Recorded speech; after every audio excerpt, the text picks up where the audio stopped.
ole ka thian tu tak tu voi ni hianin in pui na le in tran pui ran dil turin video kan siam don ni hei tun lai tu nai te hian ke FB account ni chiang lo riu maya e enge ke FB account ni chiang lo riu maya chu chu entian nan nan lu chi na hei entian nan hei te hi lo like don tai da like don tai da to hi video hi ron nang tu mai thina hei hi ka thian pa ka zu ro na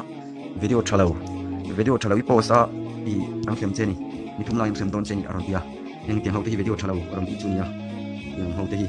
chu te man ka post ko khere kan si ba chu bang te man ka post ko khere kan si do bangin e ngai na ka thalo em ma tiang lam pa ma i han don tur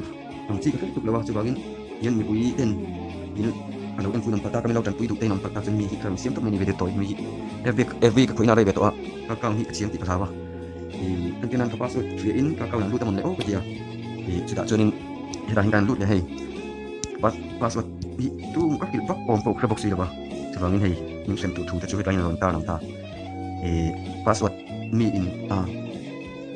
mi này nó có sai khai box gì đang tiếng này ô mi tao trang như là anh post một lẽ ô anh lưu các câu nào khi nào chụp đặc lâu thì mình post một lẽ ô cái gì à thì cho nên thì tiếng không in lẽ ta khi nào chụp đặc lâu thì chúng mình post một lẽ ô cái gì à thì cho nên cái này cả bôi về này các câu này hiện lắm ta cái đạo về tôi quý về mình mà chơi đầu mà sẽ ra thì bằng mình lâu tận quý tụ in ta tinกันtia anh tin lâu comment don poni tay đó thì anh tin anh poni hay tin lâu tay đó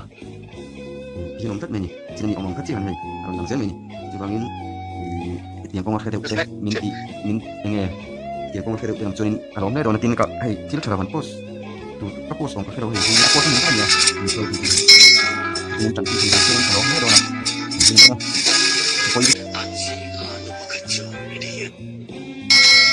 Every community guideline untuk itu, kami actually video ini informasi about bangun keboleh ni. Ini kalau kegiatan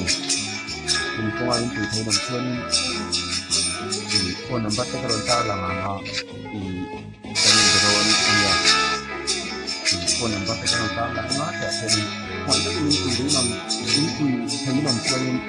nên từ đó nha, từ đó mấy ông.